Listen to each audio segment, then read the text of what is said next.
My name is Johnny Parks. I'm the chairman of Learnovate. You're much better looking.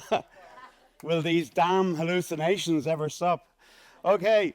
Johnny, our chairman, unfortunately, is very unwell following a trip to Australia. So I'm signing in for him this afternoon. Peter Gillis is my name. Hope you had a great lunch. Hope you got the time to mix and collaborate. Maybe make some new connections that you can take from beyond here, because of course that's a fundamental part of what Mary referred to earlier on as the Learnovate community, because it is very much a community. So continuing on from this morning, we once again have our live captions available through the scan the QR code. Slido is also in play as well as we go through the afternoon session. So just to be aware of those things. We're entering into the afternoon session, and as you know, we've broken out at this stage. So we have education, formal education in the room next door, and then we have the startup studio in the mezzanine back up in the main reception area. So again, maybe you actually want to move around between sessions, hopefully, not so much during sessions, be good. But you will have that opportunity as we come to each break to potentially move around and move into the next sessions. So, I suppose when we talk about introducing our next speakers, it's incredible to consider them friends of Learnovate, given that they are such massive names in our industry and have been down the last few decades. Absolute inspirational speakers, and to get the two of them on the stage is like nearly getting the Beatles back together. So without much further ado, I'd like to ask Elliott and Nigel to join us here on the stage. Thank you.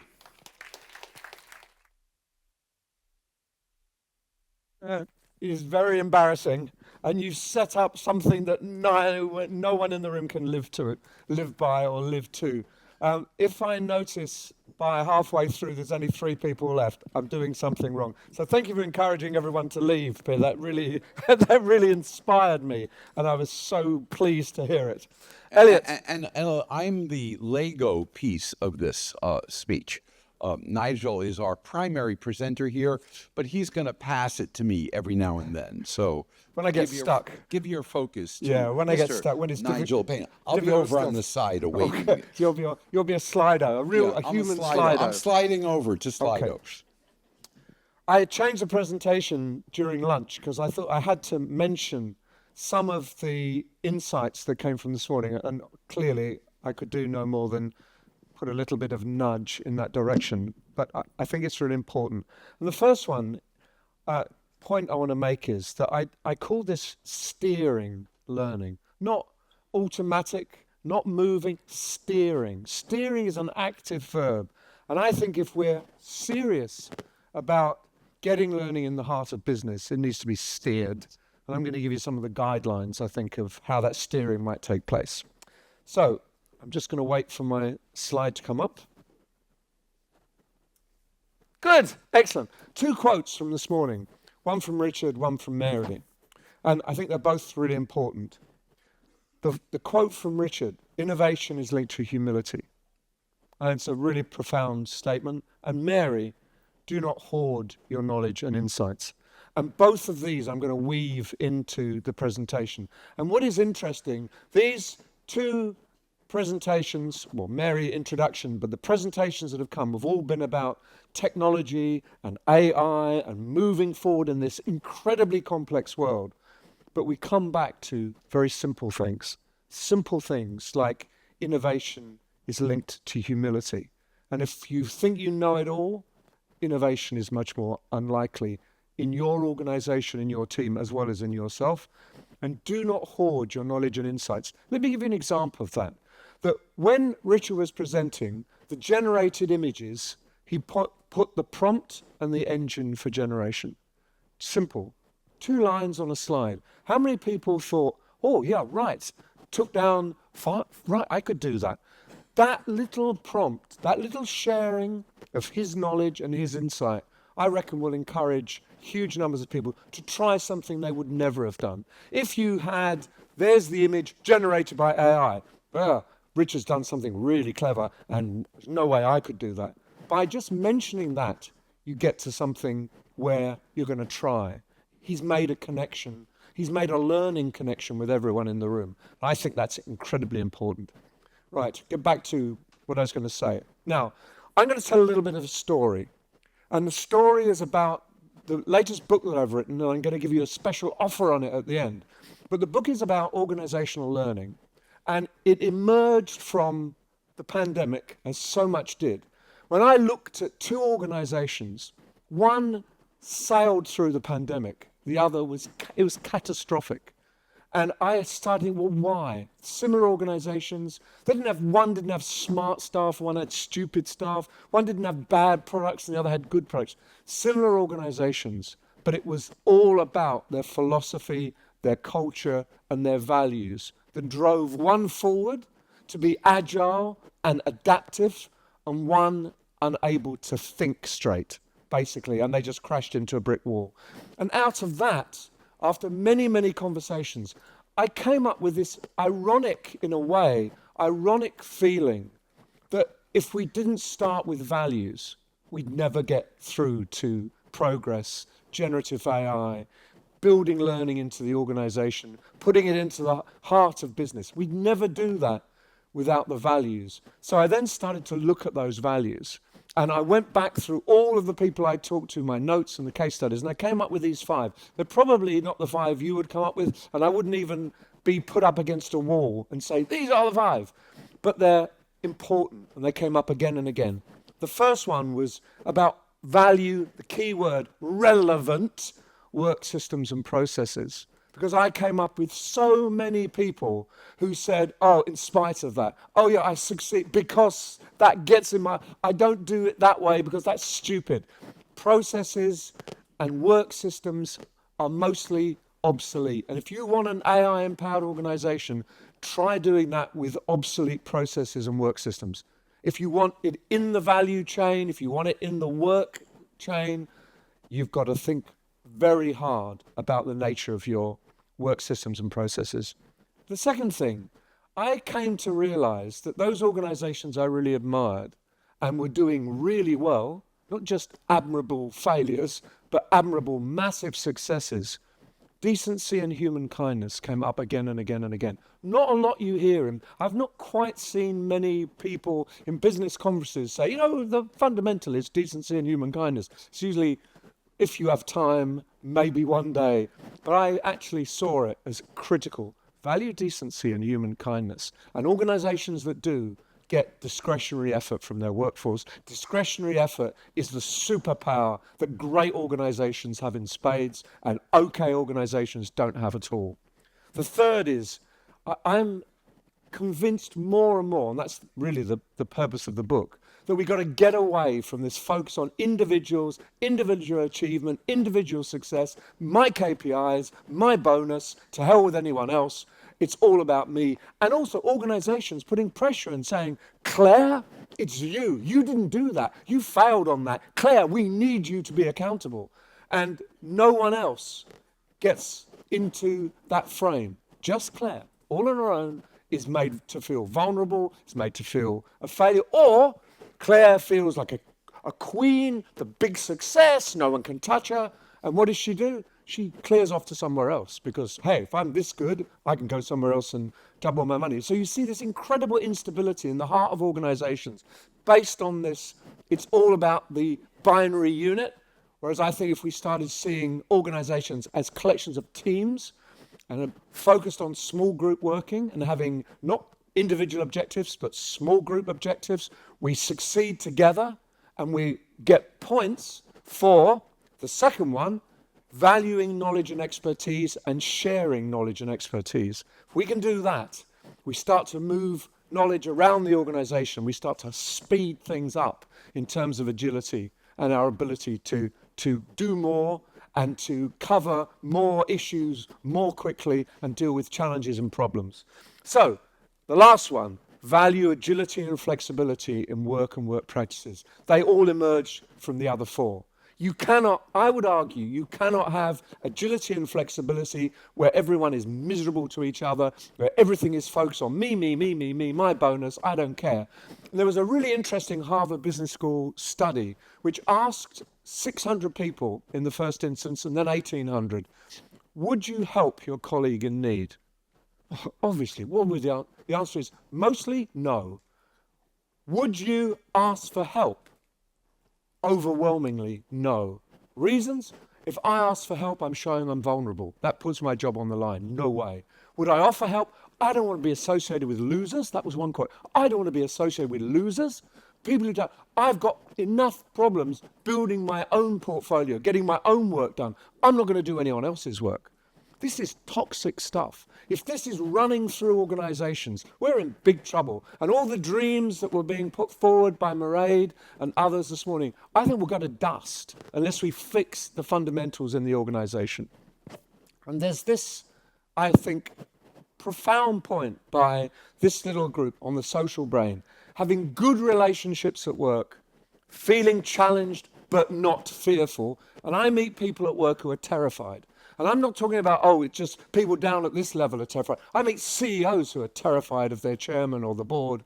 I meet loads of staff, middle to senior, terrified because if they feel they're going to fail, life is too tough, etc., etc. So if you're not fearful in a fair system, which is transparent, everyone feels seen and heard, everyone has a sense of autonomy, this is the basis for creativity and ideas. So he talks about the psychology of successful groups, and it's a really interesting book. Robin Dunbar came up with the Dunbar number. I don't know if anyone's ever heard of the Dunbar number. When I went to talk to Electronic Arts and I said, well, Robin Dunbar, they go, the Dunbar number? We founded the organization on the basis of the Dunbar number. The Dunbar number is the number of people who can work together and you can hold a memory within and you can be connected. The Dunbar number is only about 180. So Electronic Arts, when a group gets to 200, they split it. So Electronic Arts is entirely based around teams and groups of no more than 200, broken down into groups of 50, broken down into groups of 15 or so.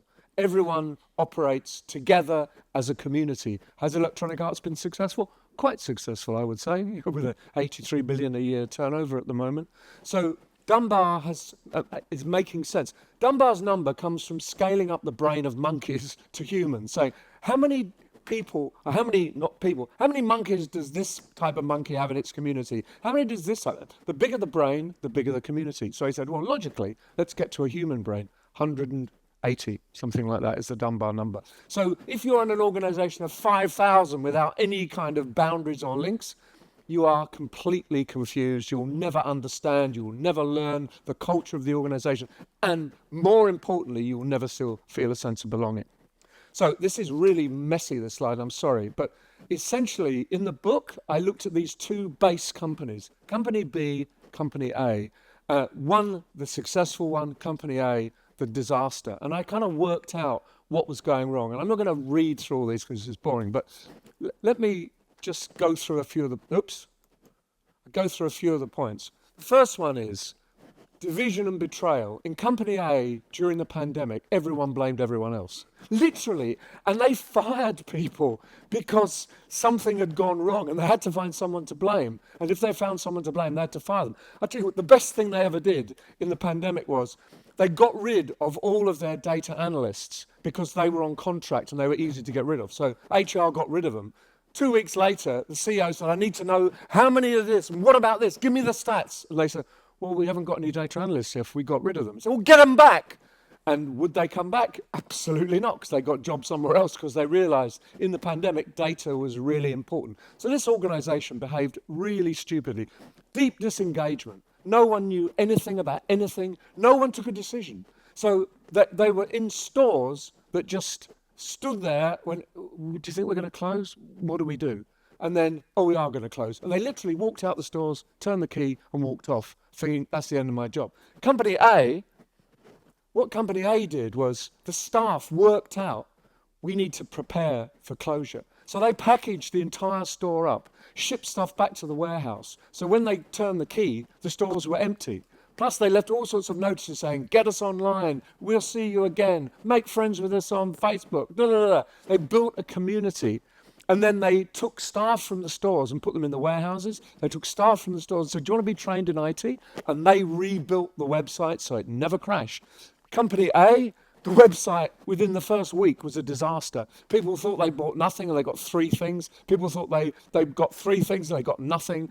Payments were a disaster. The website kept crashing. And the I quote the Trustpilot reviews. And the Trustpilot reviews are, this company is a disaster, stay away. The other one's saying, these guys rock. This is really good. I never thought that would be so good. So one is standing on a precipice. The other is riding a roller coaster and really enjoying the ride. So the CEO at the second company, Company B, the CEO said, I really thought I'd have a lot of work to do during this pandemic. I had nothing to do. All I had to do was focus on what comes next, because everyone took care of everything. The staff in the stores talked to each other. They had a network already. They had the store managers shared already.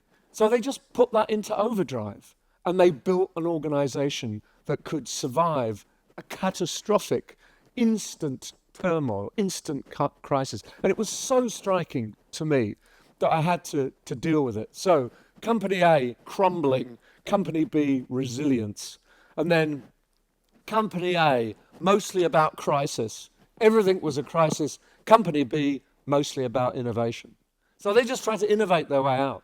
And they did it superbly.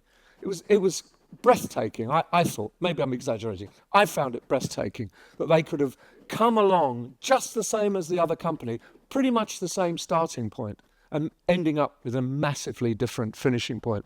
Then I thought, well, we have to capture this, and we have to build a structure around it. So let's go on to, and Elliott's going to come in a sec, into AI. This is from GP Strategies. This is their 12, yes? No? 16 outputs for AI in learning. Things that are going on today. Draft podcast interview questions. Interrogate content to identify material that supports a specific goal. One of them is about generating material, but not much. Mostly it's about drafting scripts and materials and short presentation scripts, etc., etc. And you'll probably know by the nature and the basis of this presentation, no AI was involved. I'm entirely responsible for this complete chaos.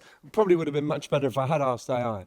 But the point I would make is, if you just see that as this is our little domain in learning, we're cut off and we do what we want to do. We're going to make sure we do good stuff in AI. How many of those haven't got universal application across the business? Virtually none of them.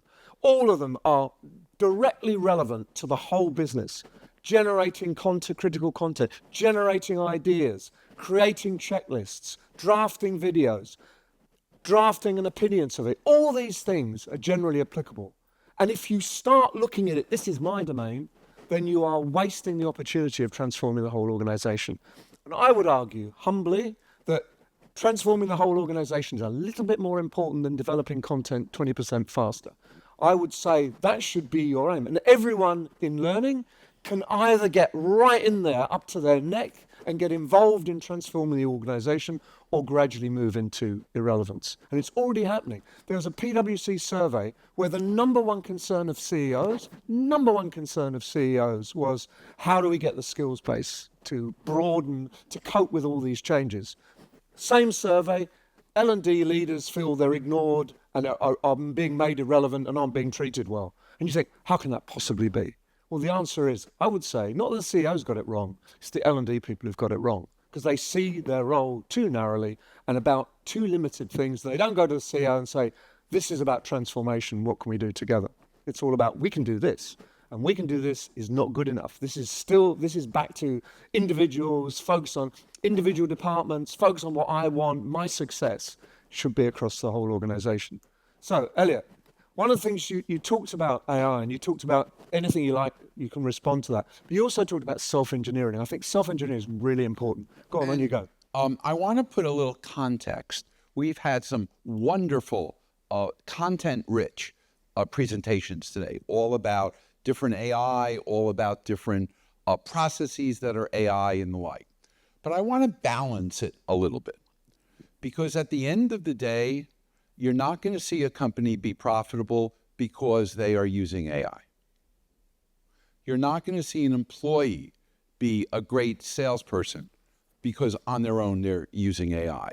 To give you a little context of it, and by the way, I am an explorer and investigator and an experimenter with AI, but I want to go back a little bit in history. I know if you're old enough to remember it, most of you look like you're old enough, when the web came out, there was this really interesting innovation called HTML. Do you remember HTML? Sure do. Now, I remember back then, there were some people going, HTML is going to change the world as we know it. Well, it's a tool. It's a tool set. And in fact, you wouldn't be in business effectively if you weren't using web technology and the like. But what we have to understand is we can fall in love and get infatuated and seduced by AI. And this is coming from somebody who's an explorer in that. Because the thing that we need to look at is the self-engineering of that. And I give you two perspectives in that. The first perspective is we're going to have to take all the things that we've talked about around AI and integrate it into what we know about good adult learning, what we know about good group process, what we know about organizational readiness, what we know about how people develop. I get a little worried that when I hear many AI presentations, it feels as though the human is not going to be developed during that process. That instead we're just going to publish the right stuff at them. That's hogwash. That's hogwash. What we have to do is turn AI like HTML, but put it with the things that Nigel is talking about, with a corporate culture or an organizational culture that is collaborative, with pulling people together around that. Now, one of the things I think that's going to happen is that learners or employees, trainers or teachers, managers are going to get involved in how do we self-engineer. And the reason I'm using that word self-engineering is up until now, we've always thought about learning being the result of a instructional design process that published learning. And that's not going away. But I would argue to have it not go away, we're going to have to think about a new framework for it to fit in. And the framework I like to think about is self-engineer or even a learning engineer. That at the end of the day, individuals need to figure out, how do I optimize what I do on this task? So I had an opportunity to be with some physicians who were complaining that they were spending an inordinate amount of time writing patient notes rather than delivering patient care. And they got excited about what AI might do. And in fact, it created a radical reduction in the kind of time spent on note-taking. But what they had to do is then engineer their work process differently to figure out, how do I blend what AI can do? How can I blend what our existing processes are doing?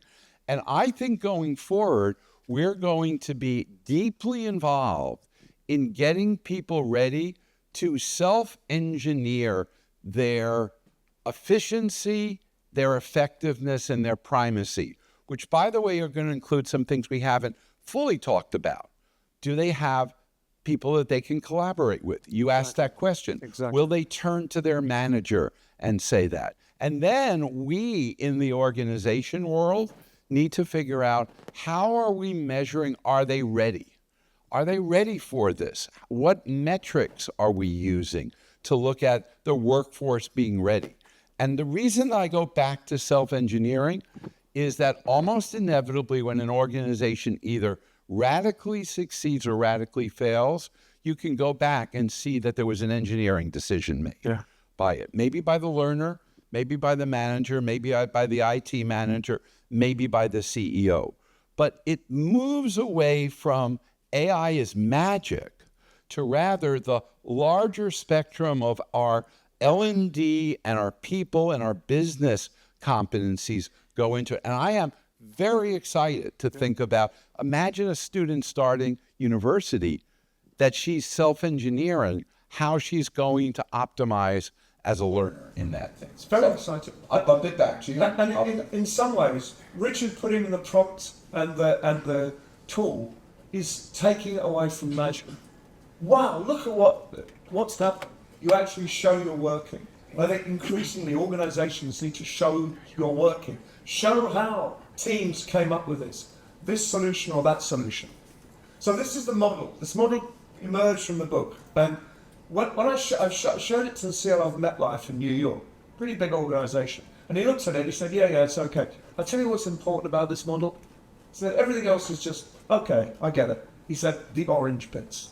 He said, that's what we need to learn, is how to plug in to the outside world. He said, in MetLife, we need to do that so much more than we do at the moment, because that's where you keep a hold of the tiger. You keep the tail on the tiger as it leaps up and down. So that connections, you need to build connections that happen naturally. And you need to recognize that the internal culture is only as good as how it helps your external environment. If the internal culture gets out of sync with the external environment, it's not a very good internal culture. So what I'm saying is, I believe, maybe, that there's such a thing as an organizational brain. Just as you have neurons in your brain, however many we don't know, 400 million, 380, billion connections in your neurons in your brain. The connections are what make us smart, not the neurons. And I'll show you an example of that in 2 seconds if we have time. The key thing is the connections. That's what helps us understand the world, react in the world. And I think organizations need to recognize that connections are what make organizations smart. Lou Platt, much admired, very quickly forgotten CEO of Hewlett-Packard. Lou Platt said, if HP knew what HP knows, would be 4 times as profitable, 4 times as productive. And he's 100% right. Most organizations have no idea what they know. They have no idea about the capability of the people they employ. LinkedIn knows more about them than they do. And LinkedIn is going to start maximizing the opportunity cost of that, I bet you, very, very soon. It's extraordinary what LinkedIn knows. Organizations will be paying a fortune to LinkedIn to find out what they should have known in the first place. So this model is about that organizational brain, but what emerges from it are spaces for learning, spaces for connection. People have means of connection, communities of practice, action learning sets, doesn't matter. Means of connecting. You don't just walk in a room and say connect. That doesn't happen. It's working on problems, being able to resolve issues and challenges together, not on your own. Connecting ideas, but above all, you need to test and measure those things. If you don't know what you're aiming for, you never know when you got there. And if you know what you're aiming for, you need to know whether you've got there. So, one of the things I wanted just to announce in the middle of all this is, we talk about serendipity, about Learnovate, bringing people together. Coming out of connections with Learnovate, Vanessa and Peter, they've come up with an idea. Peter's been working on this evaluation model called PEAS. I'm not going to tell you what it stands for because I can't remember, but it stands for PEAS. And Vanessa said, hey, this will be great. It could be a model underpinned. Our model, Kirkpatrick model, could be underpinned by PEAS. And that could be a really interesting coming together of 2 separate initiatives. So they're working on that. You'll see the fruits of that. Vanessa, say hello. This is Vanessa Alzace.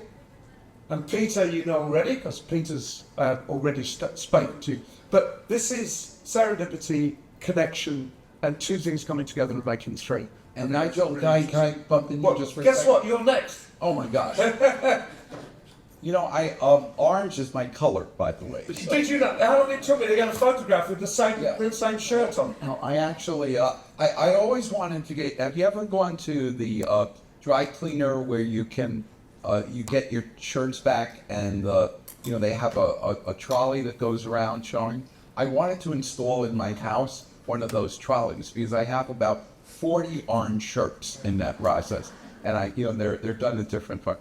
But, does the model work, and how important is testing and measuring? And I guess what my framework for moving into that is we need to make sure we have frameworks as learning and development people, as talent people, and we need to have frameworks that we can talk to each other about.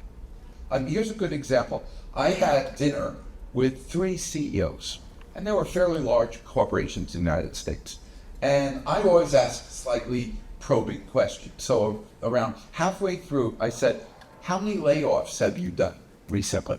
And one had done 14,000, one had done 2,000, and the other had done 0. And I asked them, what's your framework for deciding when you're going to lay people off? There wasn't an answer at the table. So one of them said, well, it was the budget. Or that's what my head of people did along the way. But what we need to understand is if we are going to be, and I kind of call ourselves talent as well as learning and development professionals, we need frameworks. And they include frameworks of the readiness for that and the like. And the other element that we need to do is how are we going to measure that which we're doing that is working or not? So I'll give you an example. How many of you have a memory of your orientation or onboarding when you started in your company? Do you remember that? How many of it still triggers you as a traumatic experience? It's probably the single most forgettable experience in that sense. I have a little hobby. I go to organizations and I ask if I can sit in on the orientation and the like. I'm sort of amused by it, And I went to one, and the person there was from HR, and she said, well, I'm going to tell you a few things, but my job is helping people when they retire. So let me show you the form that you'll be filling out when you retire. This was a division of Google. Nobody had retired yet from Google at that point. But there was no model of going back and saying, we're doing orientation, we're doing onboarding. How are we going to test if it works? How are we going to measure if it works? And then I get to really what I think Learnovate can do in an amazing way.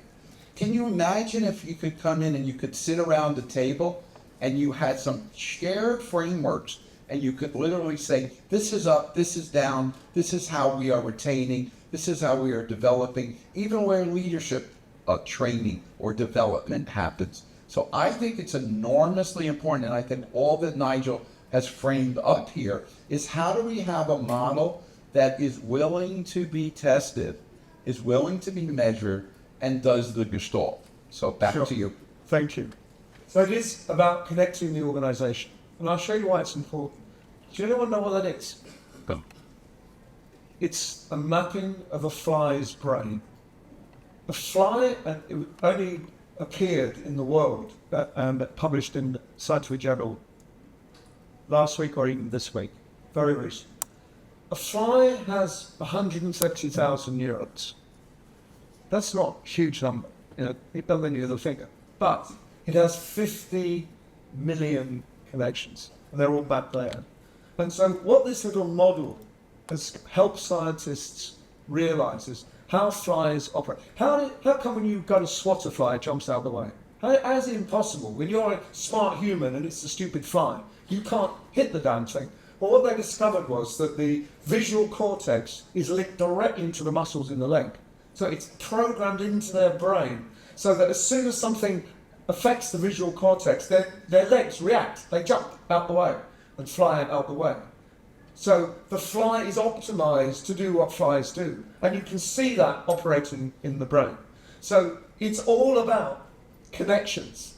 It's not about the very limited number. Most companies have got more people than the cells in a fly's brain, but they haven't got 50 million connections. So these things are really important. They're fundamental. Build the connections, create the smartness, create the intuitive knowledge that allows you to leap forward and solve problems. When business are going to be swatted by the world constantly, if they can't jump out of the way, they're not going to do as well as a fly does. So I realise we're running out of time. So I'm going to just skip a little bit and get to the end. So I think that learning happens in the spaces you train in. That's my firm belief, that it's actually make those spaces really powerful, make them count. And just quickly, I also believe that collective intelligence exists. And this book by Hannah Critchlow she's a great neuroscientist at Cambridge. She's saying everything we've done as human beings is being able to access other people's thoughts and ideas in detail. That's what makes us different from other mammals. We look at collective intelligence. Organisations seem to have forgotten that. They focus on individual smartness, not collective intelligence. So I'll go past the zone of proximal development, I'll skip past self-determination theory, all basically backing up my thesis. I'll just talk about the daily reality of tactics, pockets of resistance, dialects, collusions, and contradictions. We have to get into the mess of an organisation. I love the idea of spending a day in a school, getting into the tactics. Don't stick at the big theory, the perfect strategy. Get into the mess. We don't get enough into the mess. I call it, you call it a day, going up, what do you call it, Richard? Shadow. I call it field work. Do your field work. People in learning do not do enough field work, and they're the lesser for it. And then, this simple point, philosophical fact. We need to know before we have knowledge. But it's the knowing is the messy bit. Knowing is where we get engaged and we make decisions and we reject and we accept. You need to be part of knowing rather than building solid, static, dead knowledge. We need living processes and knowing. Get into the knowing. Simple point, but fundamental. And that's it, really. So I'm going to stop there. But if you want a copy of the book, 50% off the ebook, top scan.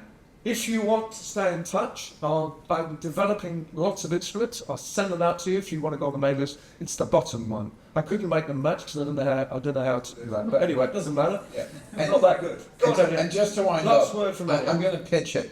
I read lots of books. I probably get 30 or 40 a month to read.